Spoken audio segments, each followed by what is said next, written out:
We had 600 applicants in like 2 hours. I had to Boolean search the entire that database of 600 applicants just to surface folks that actually had the technology that we needed. AI is telling you that you can't get the job, and more so, a lot of people are using AI to apply, or people are just like mass spamming. Exactly like you said, like 600, 1,000 people apply within 2 minutes of it going up. I've seen that as an issue personally. Yeah, I think on both sides, we're just trying to hack this thing. Like, here's the hack to apply to jobs. Here's the hack to screen out folks. So it's like this back and forth, like Spider-Man, like pointing at each other, like, it's your fault. No, it's your fault. It's your fault. Yeah, I'm sure you've seen roles that are like, creative director, and the person is like a car washer. Like, it's not even close to remotely. Yeah, it's not even a good role at all. LinkedIn, I put up 1 million recruiters have reached out. A lot of them are just headhunters that aren't going to do anything for me.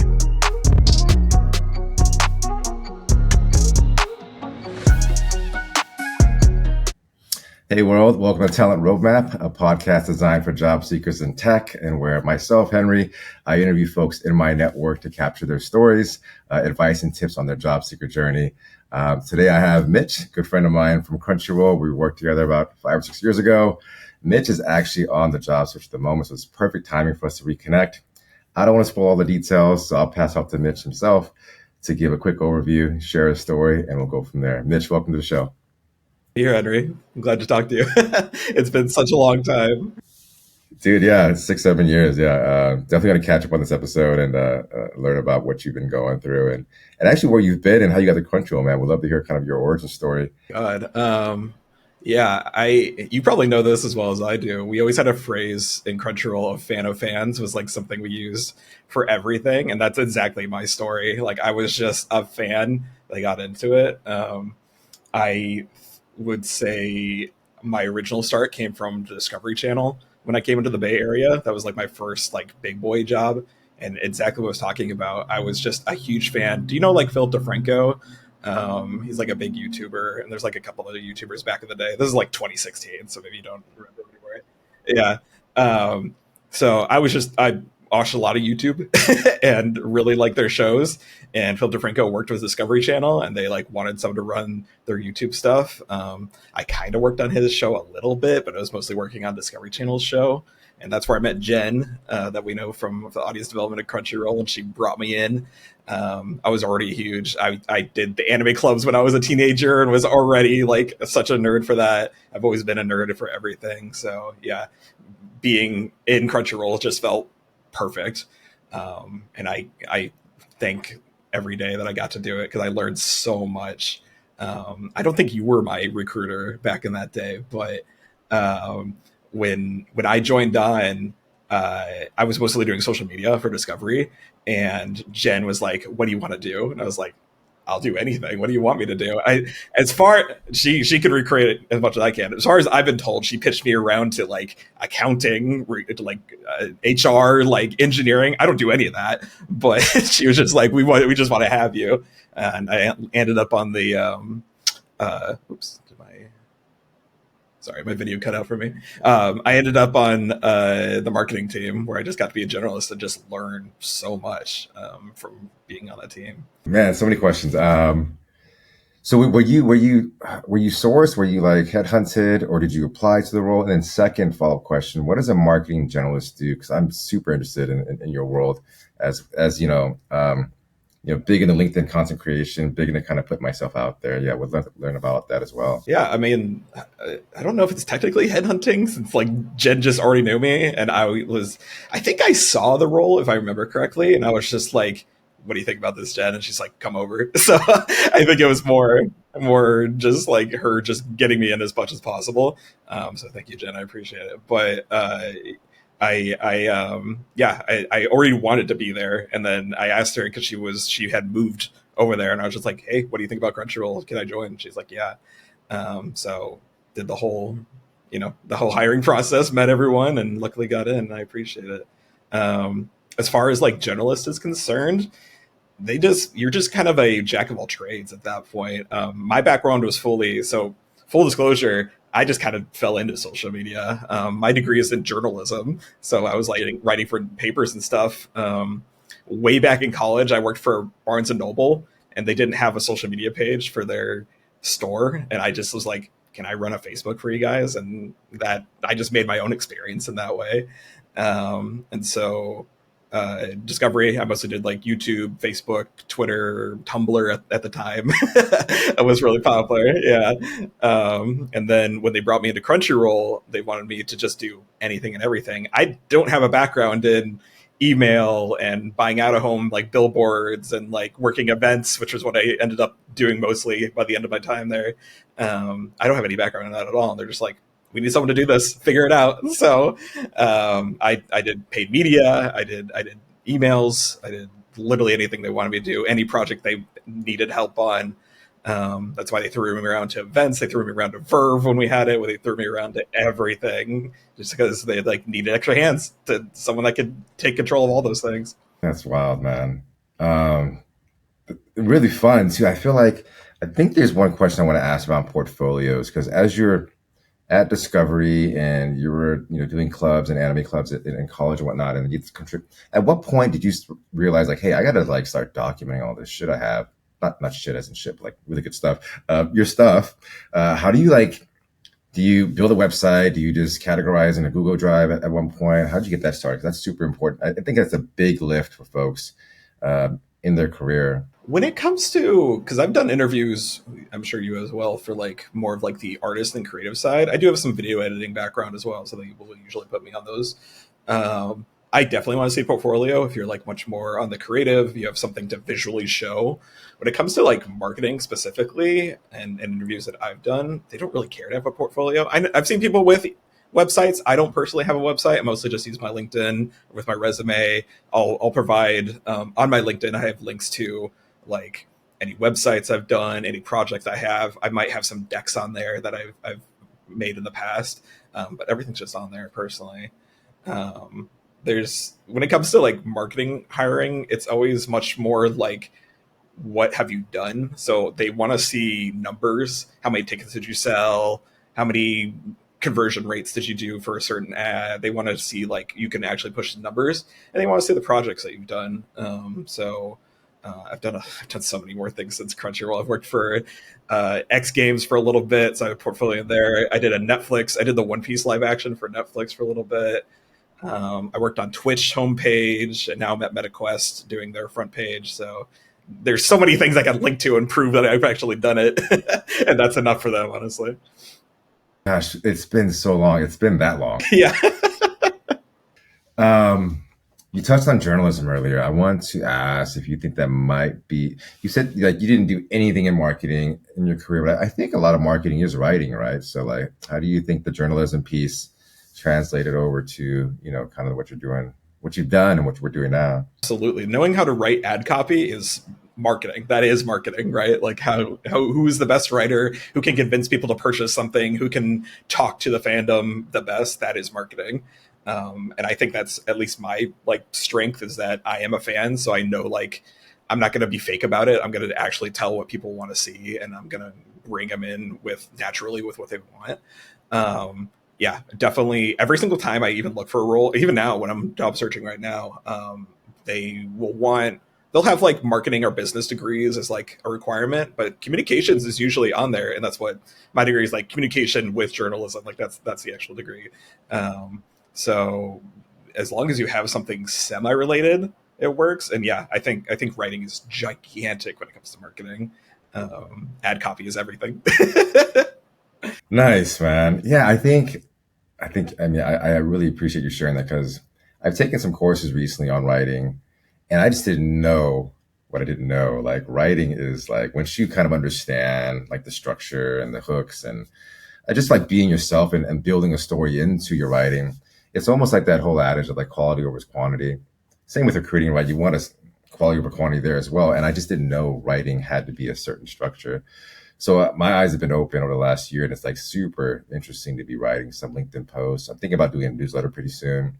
There's a lot of things that I have in my head. I'm like, how do I translate this? Because I do have some great ideas. I do want to put it out to the world, but then obviously there's that fear of rejection. There's like, is it good enough type deal? So thanks for highlighting that, man. I think a lot of folks nowadays writing would be crucial to add to their skill set. I think it's even more crucial these days with the rise of like TikTok and like I feel like I have ADHD at this point. Like so many people just do not have the time to sit down and read things anymore. I've seen I don't know if you've seen those like Netflix articles. They're talking about having shows that are made specifically for people that aren't watching the show. They're on their phone like scrolling, and so the audio that the writers are making is specifically like describing everything they're doing so people don't have to watch the show. Like that's a real thing that Netflix is pitching right now.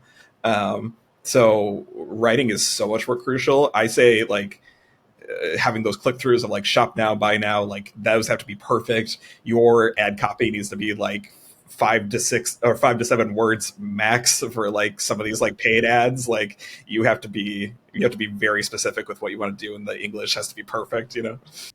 Yeah, dude, you mentioned that, and honestly, I posted on LinkedIn yesterday about a vid. Wanted to hire a video editor, and one individual in the comment section said, "DM me," and I'm like, "Is this where we're at? Like, that's your best pitch? Like, DM me?"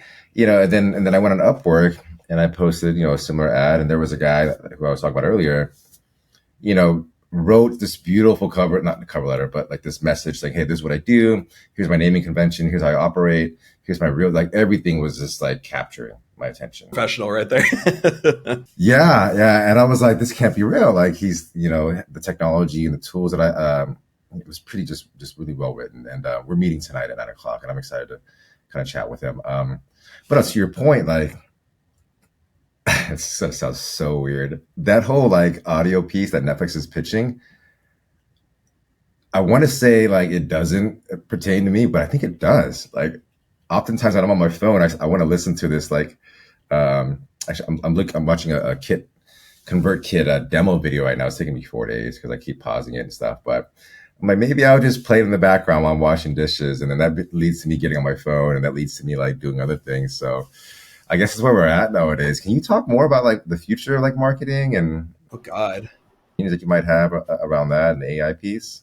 There's a lot of theories on where that could go, and I don't know if anyone has a strong answer on it. I'll be honest, my probably weakest marketing is paid media, just because I've done it the least. But I know that's like the biggest topic right now. Google is changing how like cookies and tracking pixels work significantly lately, and also just like there's a lot of brand distrust with users these days. Like people keep getting like really loyal to a brand, and then something happens. Either they don't agree with the message anymore, the CEO goes crazy, the product is just not the quality they wanted anymore. So brand loyalty is like floundering. That's just not a thing anymore. I think what people are trusting a lot more, especially in the age of reels and TikToks and influencers, is just like, I trust this person to tell me what I need. I've seen a lot of different people talking about this, and I'm really into it. Talking to your friends and family about have you seen this product? Have you used it? What do you think about it? Like conversation is a thing. And I'm also noticing like even just walking around. I live in Seattle, and I was just walking around downtown yesterday. Like a lot of physical media is coming back. I was at PAX this weekend too, and that's like a gaming convention. Like buying actual cartridges for game is a thing now. Like people are going away from we're all just done with the Netflix or the Hulu. Like we don't want to have the whole package, everything. We just want to own our thing and just keep it forever. And I'm seeing that on the streets too. Is I'm seeing so many like a lot more billboards are coming back. Those really disappeared during COVID because no one's going outside anymore. I'm seeing flyers handing around, classic like go up a telephone pole and promote your small band that's going to play at a bar tomorrow. Like that's all that's coming back and having little group functions. So I think a lot of like down home marketing is coming back, and that's honestly my favorite thing to do is those like really grassroots type things. Dude, I'm excited about that. Yeah, hell yeah, bring that all back. I feel like, I live in a building that's pretty tech forward, and they host events here every couple of weeks. And I forgot how much I loved like meeting people in person and discussing things live, and being able to shake hands and just discuss kind of things that we're building and things that we're solving. Because on LinkedIn it's totally different. The same person I've talked to in person, and I know wholesomely like on LinkedIn we have to like kind of, and this is my main platform obviously, kind of share our message and our marketing in a certain way to kind of grasp the attention and the market that we're seeking. So interesting. What other events have you been to lately, and how are they panning out? So these days I actually do stream on Twitch. So I've been to TwitchCon quite a lot recently. I've been doing, yeah, just in PAX. There's been not as many conventions, which is surprising because like that's what I ended up doing at Crunchyroll at the end of the day. Is I was running their marketing for Crunchyroll Expo. We were going to Comic Con, C2E2. Oh my God, Emerald City. I think I did a couple times. Yeah, that's it's just it's. I love doing conventions. I love meeting fans where they are, and I love being in the fandoms and getting everyone excited, especially when you're on the corporation side. Like my favorite thing to think about is that little Mitch, that teenage Mitch, was like in the anime club. I was playing on my Nintendo back, playing on my Wii and playing on my Xbox, and just like I want to get in the game industry. I want to be watching anime. My parents telling me that playing games all day is never going to result everything. I showed them. I always think about what that fan is like what would they want to talk about? And when I go to these conventions and the fans, I have like the Crunchyroll badge or I have the Twitch badge, and they're like, oh, "Your staff, I want." They even I know. Even if they want to rant about something, I have zero control over. Like I don't control whatever shows Crunchyroll has or whatever. I just the fact that they got to talk to staff and have their opinion like shared, and they get to just be very passionate, and they tell me how excited they are to be there. That is everything that drives me. I love being at shows for that reason at all. And hats off to you all for Crunchyroll Expo, man. That was like a big lift. I think first of its kind in the anime space. And that remind me where I can think the launch of the first expo was in Santa Clara, was it? Or was it always in Santa Clara? The very first one was Santa Clara, and I think every single one after that was San Jose Convention Center. Yeah, yeah. So I'm going to ask, what does it take to put on this type of convention? I mean, yeah, let's just start there. I'm sure people are wondering. I wish you could have like Cahill or Lauren or Adam or anyone that was on the events team on, because they could explain it way better than I can. I was all I handled was the marketing side of it, so actually promoting. We had guests, putting up the billboards, and just getting fans involved in selling tickets. Honestly, when it comes to actually putting on the event, oh my god, I nothing but applause to the events team for how much work that takes. It's Crunchyroll Expo. Like we would do Crunchyroll Expo, we would do Anime Awards, and we would do Crunchyroll movie nights. So when we put movies into the theaters around the United States, each Crunchyroll movie nights was probably like a couple months project, but Anime Awards and Crunchyroll Expo, each one was like 6 months Expo, 6 months Anime Awards, just switching back and forth, and that's the cycle.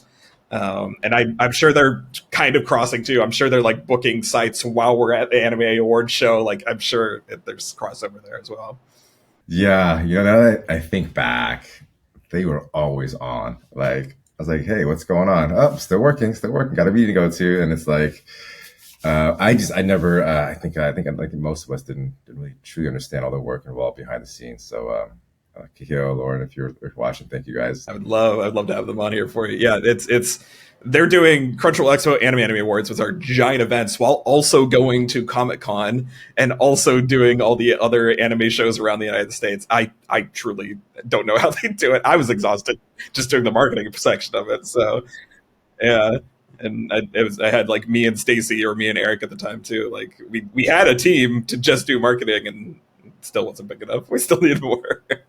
Yeah, no, we were running lean everywhere in Crunchyroll, and it was so fun, man. Everyone just yeah, the energy was just like yeah, contagious, right? We just kind of just did the shit and got the stuff done, and it was fun time. I've been asked if I would want to go back, and I was like, it just wouldn't be the same. We were so like ragtag at the time. It was just like even before like Warner bought everything, it was just like figure it out and just get it done.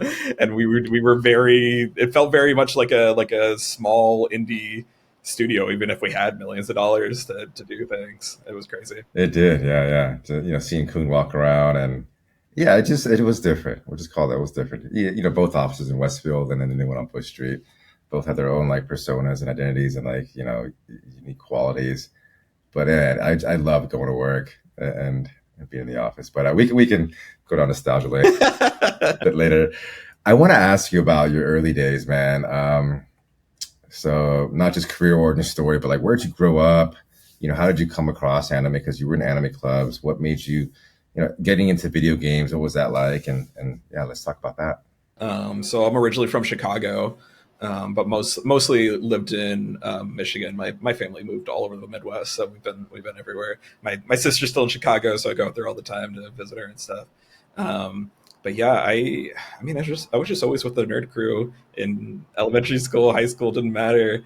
I remember my parents have a video of me opening up Mario 3 for the NES when we got it. And there's this funny video of me just being, my mom's like, "What do you do in that?" And I'm like, "Well, you eat a leaf and you turn into a cat," because I didn't know what a tanuki was.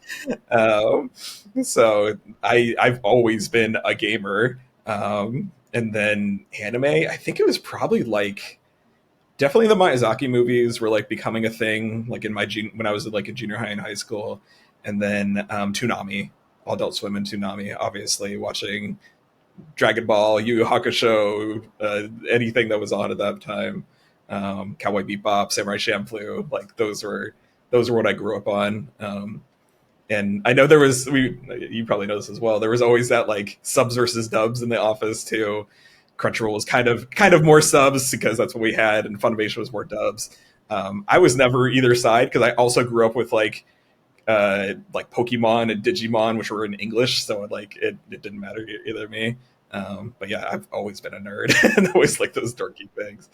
Um, That was such a fun like debate. I was like, I don't know, man. I don't watch it enough nowadays to even know what. if I can focus on it, if I can just be, I'm going to watch anime right now and don't have anything else to do, I'll watch in the subtitles because it is fun to hear the Japanese people. They go crazy with their voice acting.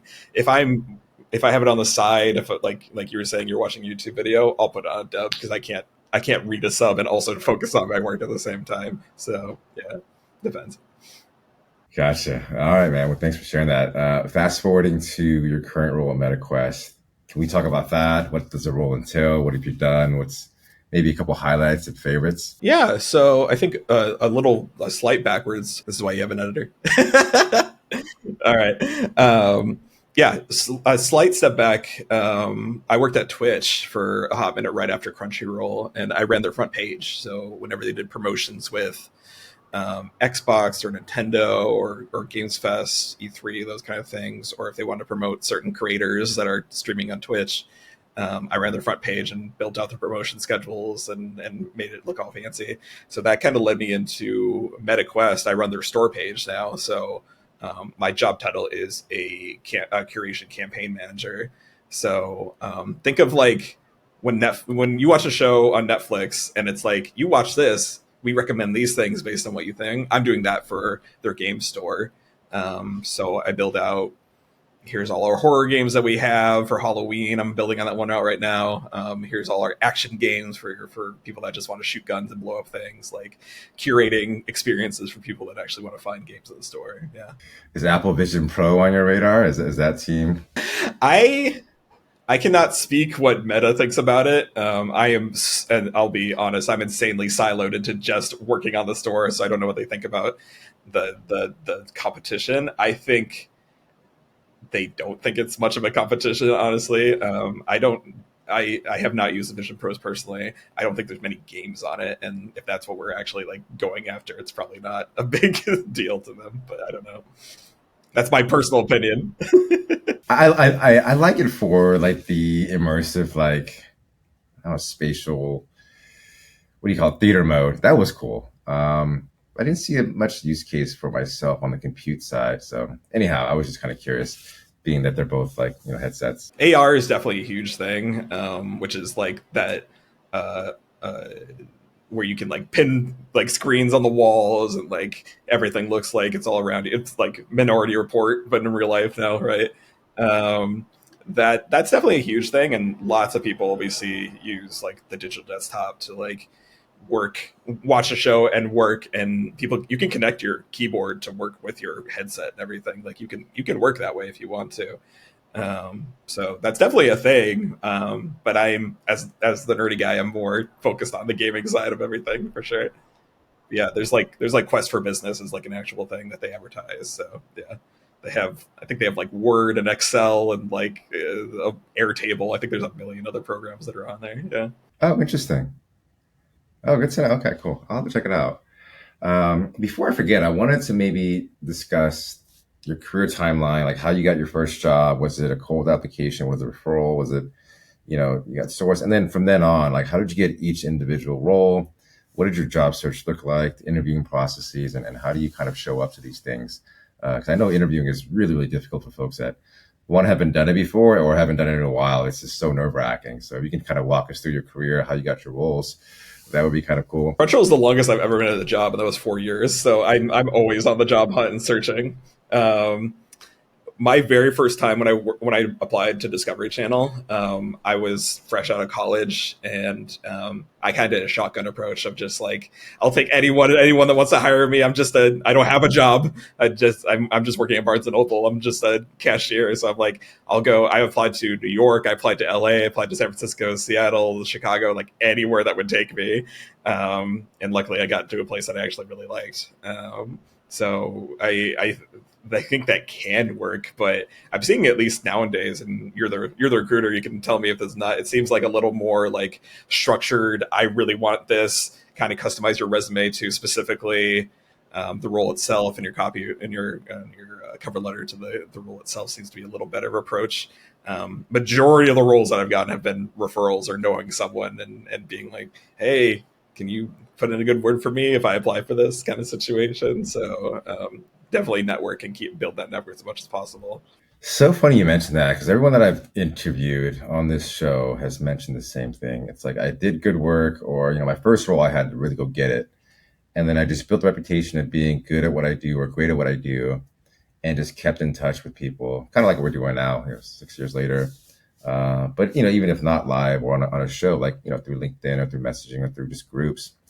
Um, Yes, you're not the first person to say my entire career mostly has been referrals and networking and like, hey, I'm applying to this role. Obviously, there's like a component to where your resume needs to look good, right? You don't want to embarrass yourself with the person referring you, and then actually executing on the interviewing process.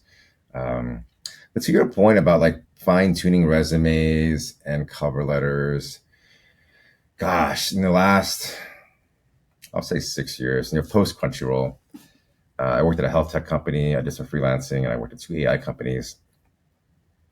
And I don't know if that's true anymore, man, or I don't know if that's been true at all. I think there's the whole keyword like idea as well. There's like the whole like ATS bots or rejecting you. I think for the most part, if you're not looking for a role and you're passively being headhunted, so to speak, all they see is your LinkedIn, right? And then if they see signals and you might be being great, you might have like the potential to be a fit for the role, they'll reach out to you, try to get your attention, and then get your resume. When that's sent over to the hiring manager, it's a quick scan, or the recruiter's quick scan, because they've already been pre-vetted by an agency. So there's a lot of like trust involved in that process, which is interesting. And for the code application process, what I used to do at LinkedIn, what am I saying? What I used to do at the Crunchyroll, what I learned early on was like Boolean search strings. Like if we had 500 applications I always use this example, like the producer role for our Animals group. We had 600 applicants in like 2 hours. I had to Boolean search the entire that database of 600 applicants just to surface folks that actually had the technology that we needed. So I did that first before I looked at a resume. And if the resume kind of matched, to your point in writing earlier, uh, then we moved forward the conversation. So anyhow, I don't know. And there's like schools of thought that, I'm always curious as you have that experience on this. I always hear about like one is AI just scrubbing my resume and looking for those keywords. So should I just take everything from the job description and just make my resume look like that? I'm so curious what your thoughts are on that. yeah, I can expand on this. So I'm currently working with two AI tools now. I'm exploring a third and maybe a fourth. Because I really want to see if this is going to be a thing, right? Or if we're close to it. For the most part, as I'm using these tools, and I won't name these tools, uh, I'll put in the exact job description from the hiring manager. And it does a decent job of surfacing folks. But I still have to go in and manually look at each and every persona or candidate profile on LinkedIn, read the AI summary. So there's more information nowadays for us to kind of quickly do a screen, but it still has to pass the checks and the balances that I put in place for myself because I'm servicing a client that expects me to do this. So I think like the top of funnel has just gotten a little bit more convenient for us, but it hasn't necessarily got to the point where I don't think it ever will, where bots are kind of rejecting resumes. Well, I shouldn't say that. There's one company out there which I think is super impressive. They're tackling the problem for like AI submissions on candidates on jobs. And what they actually have an AI system in place to surface folks that feel like more of a probability that they're human and then that actually match the role that they're looking for. So I think that's good given the way things are moving now.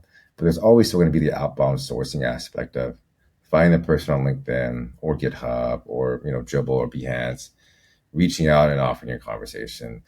That has gotten a bit tougher given certain email clients now have filterings built in for like spam and like pitches and marketing. So it's even in my inbox, I use Superhuman.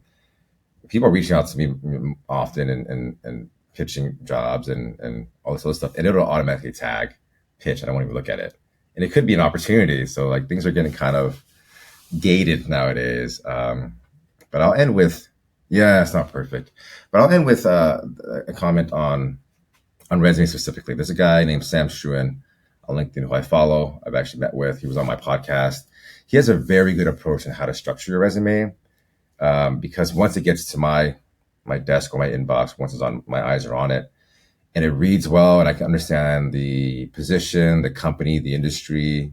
Even go as far as like gaps in resumes, which I personally don't care, but clients do.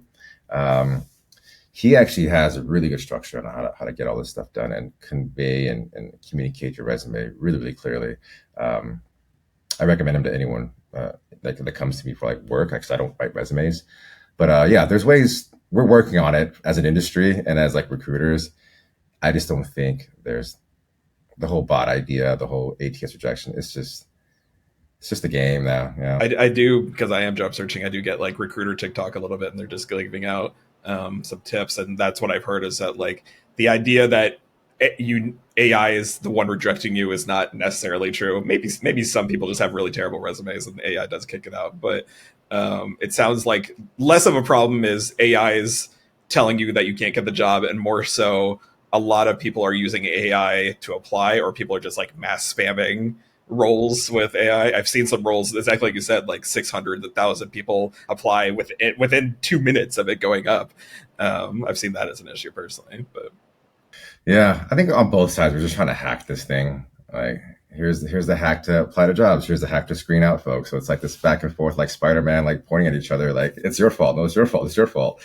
I'm sure it's similar to what Jen was pitching me. I'm sure you've seen roles that are like, creative director, and the person is like a car washer. Like it's not even close to remotely. Yeah, it's not even a good role at all. So it's like, yeah, I'm sure you've seen plenty of that too. Cool. Let's shift back to your story, so we can kind of gotta get some tips and tricks and advice from you, man. I like to kind of wrap up the show with anything you'd like to share for job seekers, and then like what you're currently doing now on your search. Are you tapping into your network? Are you, I guess, as part of the advice, right? So, what are you doing for your job search now, and what type of advice can you give to folks, at this stage of their career? Yeah, I'm exactly doing that right now. Definitely, I posted on LinkedIn that I'm looking. I got full coverage from my current boss that I'm allowed to do it and to go look. So currently, LinkedIn, I put up 1 million recruiters have reached out. A lot of them are just headhunters that aren't going to do anything for me. So similar to you, I'm just like, I'm going through and trying to actually weed out which ones are useful or not. I'm lucky to be at a couple different agencies already that represent me, so they're pitching me out too. And then I'm doing some of my own groundwork because my agencies are great, but they're a little slow. So I'm trying to get something a little quicker. So I'm reaching out to my own contacts. That was part of me going to PAX this weekend. Was I've already met up with Xbox, Nintendo.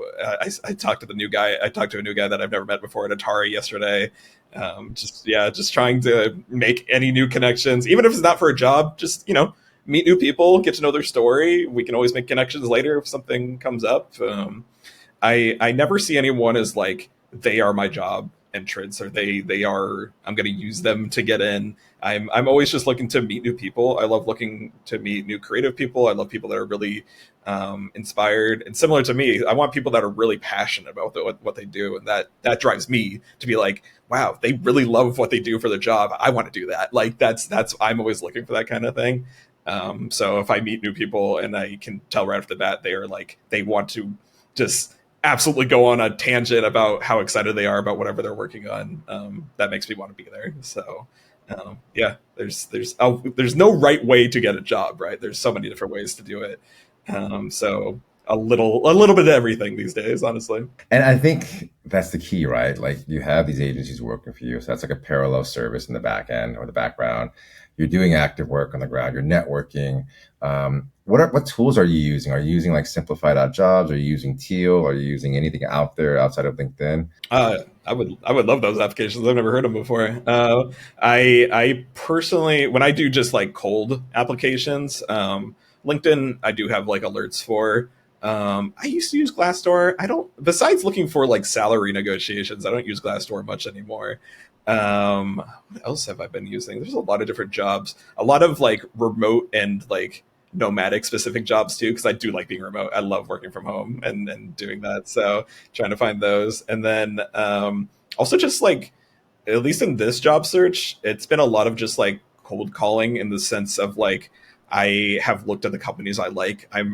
I'm trying to get a little more into the game industry side of things, which was like the point of starting to work at Twitch and Meta, is to get a little more industry experience in that. So I've been reaching out to people and I've had conversations with Xbox, Nintendo, Epic for Fortnite, Roblox, Riot Games. I met a couple of people yesterday. So like just trying to have like, hey, I'm going directly to you because I want to work with you. Giving that, and that I know on LinkedIn there's that like the notification of like let the recruiters know that you're interested in working here. And then whenever I fill an application, they ask you like, where'd you come from? Like your website. Because I really did. I really came to the Epic Store website and looked at every single marketing job you got and wanted to work there. So Any specific role you're looking for or targeting, or what does that look like? I would love to stay in like the content programming and curation space. That is so insanely niche though. There's just not a ton of roles. It's like that's kind of like being like a museum curator. Like there's there's only so many people that can do that job. So it's insanely niche. So I'm also opening it up to marketing in general.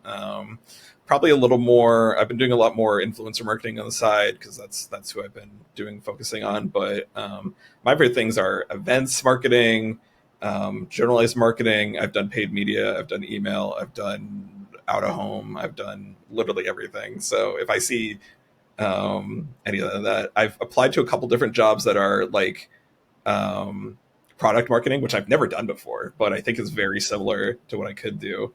And then like marketing operations, which is also something I've never done before, but I could definitely do. So I'm interested in those, and just like I like learning. I like expanding my knowledge base and trying to do something new that I've never tried before. So It's so funny, like you mentioned all these different roles in marketing, because I feel like when people ask me about recruiting, it's a really foreign topic to them. And for me, marketing is just that. I'm like, wow, there's so many different layers: paid marketing, product marketing, marketing operations.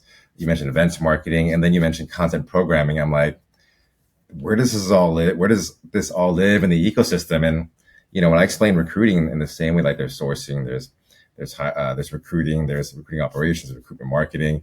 People are like, what? Don't you guys just look at resumes? no, it's complicated. Yeah. So I think I might just start doing some more research in your role, because I feel like when I worked at Crunchyroll, was kind of in there and understanding that I worked at Comure, understood the marketing side. I understood MarTech, right? The marketing tech.